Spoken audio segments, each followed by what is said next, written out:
Il est 13h. Radio Clédou, le journal avec Sotelma Malitel.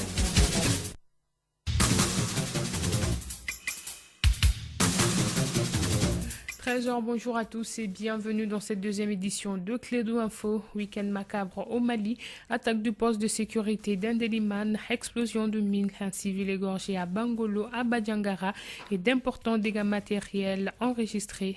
Les détails dans ce journal. Et puis nous allons également parler de l'illusion de certains jeunes qui s'aventurent notamment à Kidal à la recherche d'or. La 8e région du Mali devient par excellence la destination privilégiée des jeunes à la recherche de l'or.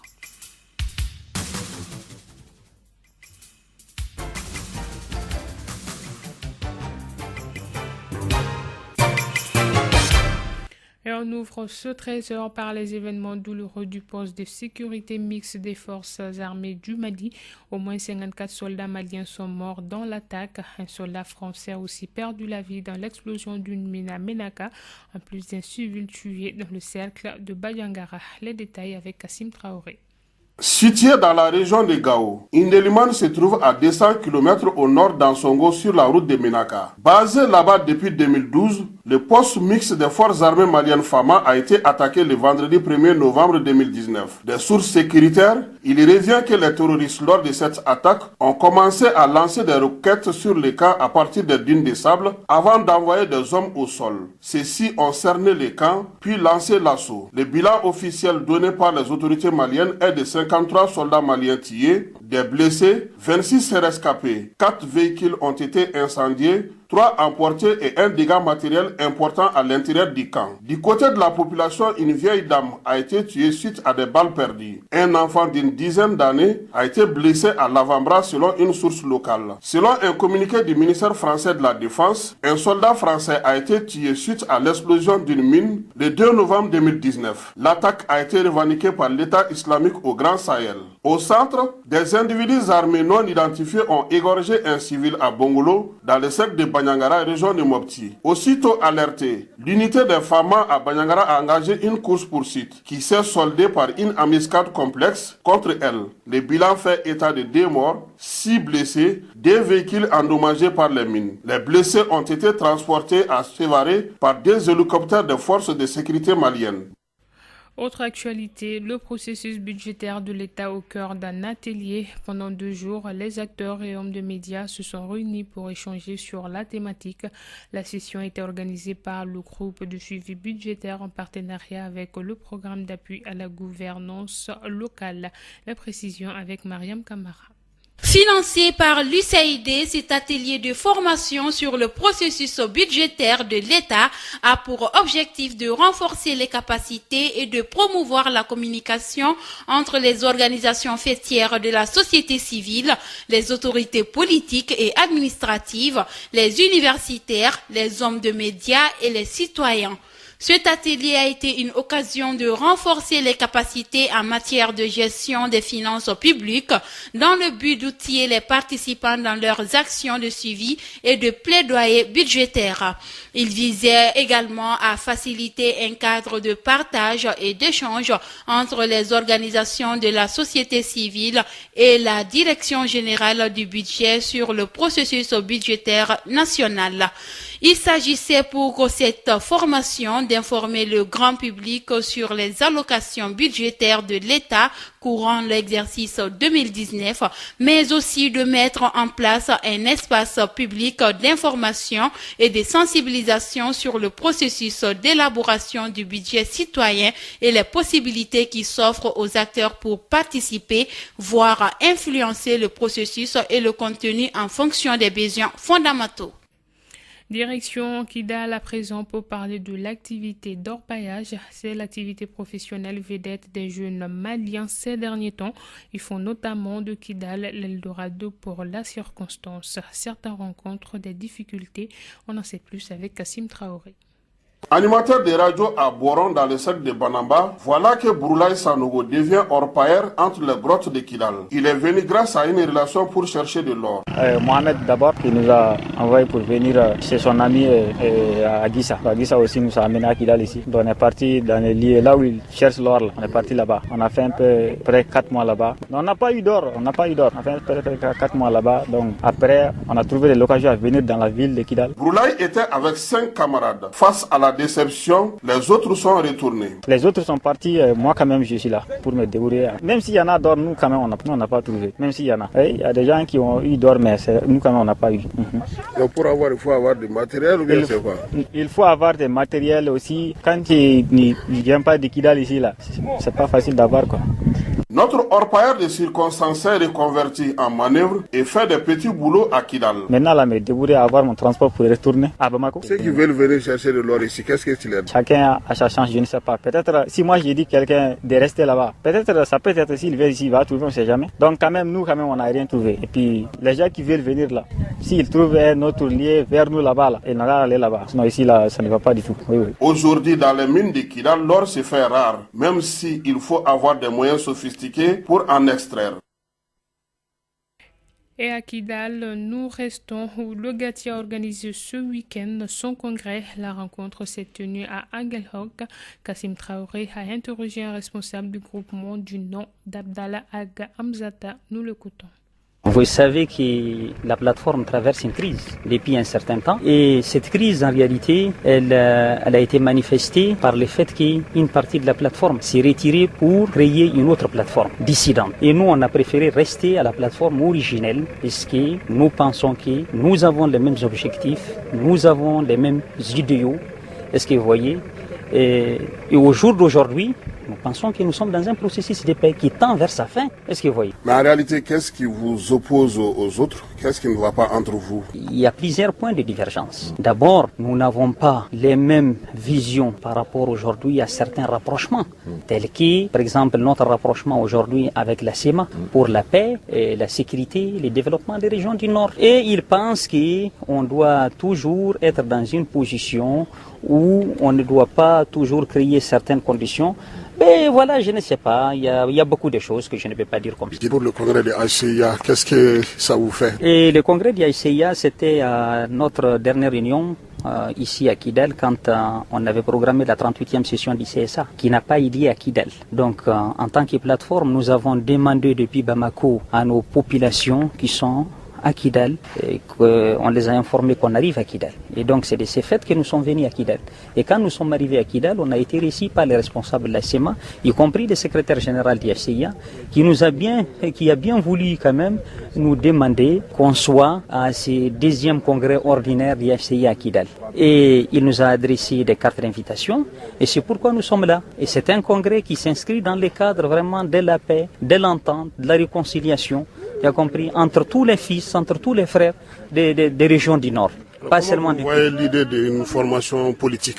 Mais je pense que c'est une bonne idée. Ça démontre que les gens ne sont pas aujourd'hui tels que les gens les perçoivent, séparatistes. Les gens aujourd'hui sont dans une dynamique, est-ce que tu as compris, de créer vraiment un État unitaire dans lequel ils sont présents avec des idéologies politiques, est-ce que vous voyez, comme tous les autres partis qui se créent à Bamako tous les jours. Donc je pense que c'est une bonne dynamique. C'est une bonne dynamique qui s'inscrit vraiment dans la continuité de l'État du Mali. La plateforme va s'y engager? Inch'Allah, nous aussi peut-être on pensera peut-être très prochainement aussi à faire la même chose. Parce que les mouvements vont disparaître. Très prochainement, les mouvements vont se dissoudre.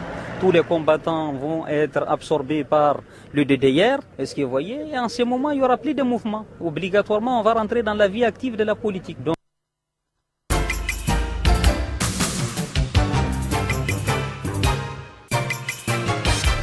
sur un autre sujet, le syndicat mixte de l'intercollectivité Grand Bamako entame ce lundi un arrêt de travail jusqu'au dimanche 10 novembre prochain.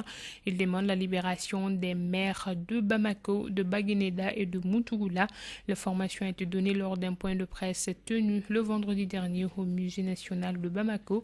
Et sur le sujet, nous écoutons Karambe Roki Adiara, vice-présidente du syndicat mixte de l'intercollectivité Grand Bamako. Ses propos sont recueillis par Étienne Niaré.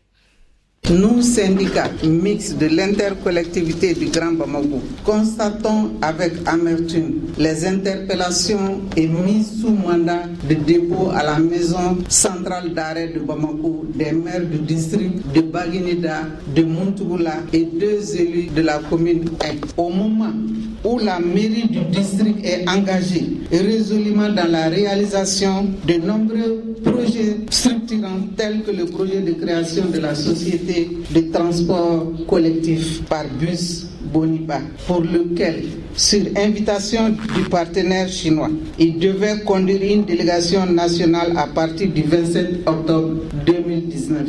Dans le but de faire le choix de la gamme de bus pour Bamako. Avec son incarcération, tous ces efforts risquent d'être annihilés. C'est pourquoi nous estimons que la mise en liberté des maires du district de Bamako, de Baguinida et de Montougoula, qui n'entrave en rien la manifestation de la vérité des affaires pendantes devant la justice de notre pays, rapporterait plus à leur collectivité que leur détention. Par ailleurs, le syndicat a décidé d'entamer une grève du lundi 4 au dimanche 10 jusqu'à minuit. Le tissu indigo, vitrine d'un défilé de mode prévu le 8 décembre prochain. Ce défilé vise à promouvoir ce tissu malien. Le promoteur Alassane Koné nous parle de ses collections au micro de Mariam Kouyaté. Donc c'est une collection qui va promouvoir la culture malienne, les tissus maliens à travers l'International Corps. En général, je peux dire que je travaille avec un peu de tout. Quand je dis je travaille avec un peu de tout, je travaille avec du wax, je travaille avec de la cotonnade malienne. Et voilà, cotonnade malienne, c'est-à-dire indigo, bogolan. Mais cette fois-ci, je vais plus me baser sur une collection qui sera sur la cotonnade malienne. Donc ça sera basé sur l'indigo. Donc ça sera une collection qui... On aura du tissu malien, mais avec des coupes très européanisées. Tu vois, parce que de nos jours, j'ai remarqué que les gens, ils aiment beaucoup des vêtements près du corps. Les temps changent, quoi. Donc, du coup, c'est normal parce que la jeunesse, même nos mamans de maintenant, aiment avoir des tenues vraiment beaucoup plus chic et plus modernes, tu vois. Donc, du coup, je vais faire une collection avec des tissus maliens, comme de l'indigo, par exemple. De la cotonnade malienne, mais avec de la teinture malienne, de l'indigo. Et comme ça, il aura des coupes vraiment super européanisées. Donc les gens verront une nouvelle image de moi. Puis essayer de faire la promotion aussi de nos artisans maliens, comme si je peux le dire Mamara, les galadona, les teinturiers, et puis voilà. Remise d'attestation de reconnaissance de l'Association des handicapés pour la promotion des initiatives locales de développement à certains de leurs partenaires. Une manière pour l'association de témoigner sa reconnaissance aux récipiendaires. À la suite de la cérémonie, un véhicule automatique a été offert à un animateur handicapé de radio. Et pour en savoir plus, nous écoutons Abdelkader Sidibé, ancien maire de la commune 3 du district de Bamako et également parrain de l'événement au micro de Bibata Touré. Je pense que de la manière vraiment dont la cérémonie s'est déroulée et surtout tout ce qui a été dit, réellement ça redonne espoir. Parce que par le temps qui court, dans le contexte actuel, où il y a beaucoup de doutes dans les esprits, où réellement la pauvreté est visible, un citoyen malien qui offre surtout à un handicapé un véhicule tout neuf utilitaire, c'est réellement beaucoup d'espoir qui renaissent. Bon, je pense que c'est déjà un exemple. C'est un exemple à suivre. Je crois que si effectivement la solidarité agissait, puisque ça me rappelle en tout cas la solidarité d'antan, donc Draman Damele est en tout cas porteur des valeurs anciennes. Et si ces valeurs anciennes étaient mises en œuvre quotidiennement, je pense que ça va régler beaucoup de nos problèmes.